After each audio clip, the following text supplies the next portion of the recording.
Look at this. Look at that fudgy goodness. You see that? Ooh wee, yes. Nice shiny top.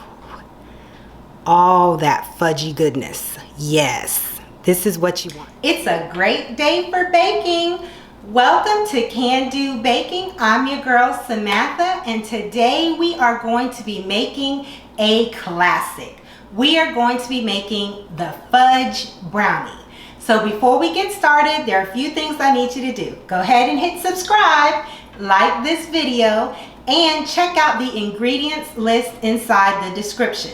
You know, I always start by having all of my ingredients already measured out so that it's easy for me to grab them, because nothing is worse than putting your finished product into the oven and realizing, I forgot to put in my eggs, or I didn't put in my vanilla extract. So go ahead and make sure you get everything laid out so that we can bake in the kitchen together. The other thing to remember is that a brownie is all about the chocolate. So if you don't have good quality chocolate, your brownie is not going to taste as good. So make sure you have really good unsweetened cocoa powder and really good chocolate chips, quality chocolate chips for your brownie recipe. So this is a one bowl type of recipe. You don't need a hand mixer or a blender. Everything pretty much gets dumped together and mixed with your whisk or your spatula, and you're ready to throw it into the oven. So I've gone ahead prior to this, and I have gone ahead and lightly oiled and lined my baking pan. This is one of those recipes that, depending on the size baking pan you use, will determine how much cooking time, but we'll get to that in just a moment. So let's start building. First thing we're going to do is we're going to go ahead and add our melted butter. We're also going to add our oil, our vegetable oil. Now the thing about this recipe is that we use both oil and butter, because when you combine the two, it just gives a much richer flavor than if you only used oil or only used butter. We're also going to add our granulated sugar, followed by our light brown sugar. If you want, you can use dark brown sugar, but I prefer light brown sugar. It just keeps my flavor profile nice. And I'm going to give that a good whisk. And yes, I prefer to use a whisk during this section because it just seems to mix better than just using a spatula or a spoonula. All right, and so now I'm going to get my sifter, place that over my bowl, and I am going to go ahead and put in my cocoa powder. The reason I do it over a sifter is so it will catch any kind of lumps that might have been in my cocoa powder. Go ahead and get that in. And that's that good quality, so I didn't really have a lot of lumps or anything. Set this to the side because I'm going to need it again. And so you can see it's a nice deep rich brown over there. Well, like my fingers there a little bit. Now I'm going to go ahead and add my 2 eggs and my vanilla extract. Now the thing about it, some recipes you'll see for fudgy brownies will add more eggs. The thing about eggs is the more eggs you put into the brownie mixture, the less fudgier it is. It's more cake-like. So I usually stick with 2 eggs. And I'm going to whisk this really, really well. This part is very important. Okay, so I've switched from my whisk to my spoonula spatula. So I'm going to give it a nice few more stirs. And what you're looking for, and you'll feel like you're stirring for a while, but what you're looking for is for it to just kind of ribbon. See how it just ribbons off? That lets you know, if it has a good drop rate, that you have a nice dense brownie, that your batter's right. So to this I'm going to add my mini semi-sweet chocolate chips. Just pour those right in there and give that a quick stir. Just incorporate it into my batter.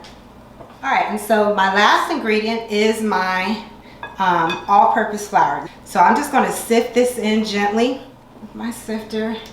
And I am not going to spend a lot of time with spooning this. I'm keeping my spoon in the batter And I'm basically just going to fold it in because all I want to do is get all of that flour so it's nice and wet. And as soon as it gets to that phase, I am going to stop stirring. Scrape the bottom just to be sure. And there we have it. Our batter is nice and chocolatey and ready.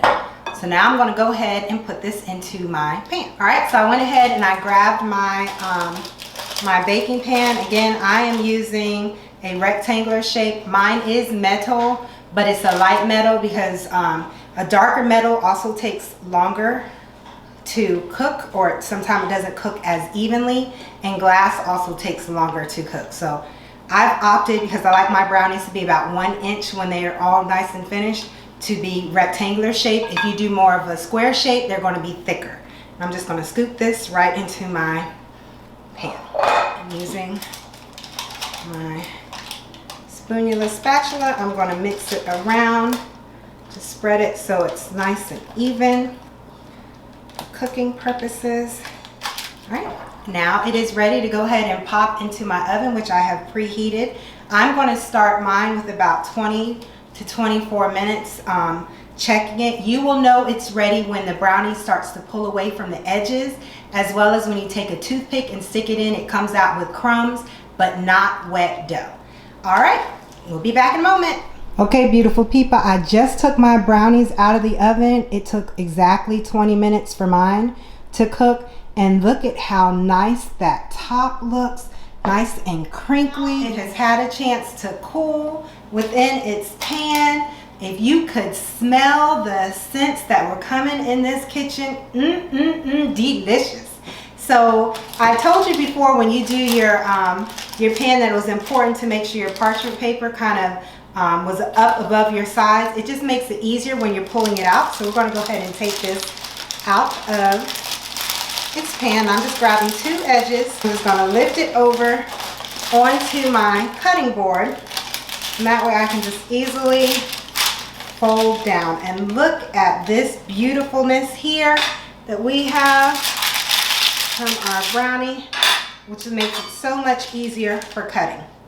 And so, like I said, I like mine to be about 1 inch, so I'm going to cut my 1 inch deep, but I like to have a good even bite with it. And that's the beauty of a fudge brownie, is the texture.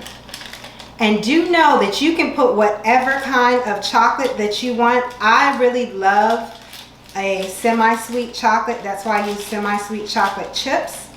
You could opt for a milk chocolate if you wanted as well, or some people use a dark chocolate. Either is fine. You could also add other things, other goodies into your actual batter. Just be mindful that the more things you put inside your batter that actually have a melting point, it changes the texture. But using things like different kind of nuts, that doesn't impact the texture of your fudgy brownies. So you can go wild with your nuts. Walnuts make a really good addition to this brownie base. So you see, I've just gone ahead and I'm just cutting my nice even sections. You can see that fudgy material is the best part of a fudge brownie. Ooh-wee. Yes, I cannot wait to bite into this goodness. It smells so delicious. I'll take one up so that you can see. I'm particular to the corners. So see, look at that. Look at all that fudgy goodness right there, and a nice shiny top, crinkly top. Ooh-wee. Yes, this is going to be delicious. Perfect bite to an evening, a lovely dessert to make, lovely gift, make great gifts. If you go ahead and make these, don't forget to tag me on any of my social media so that I can see your great creation and how creative you are, and let me know what you'd like me to bake next.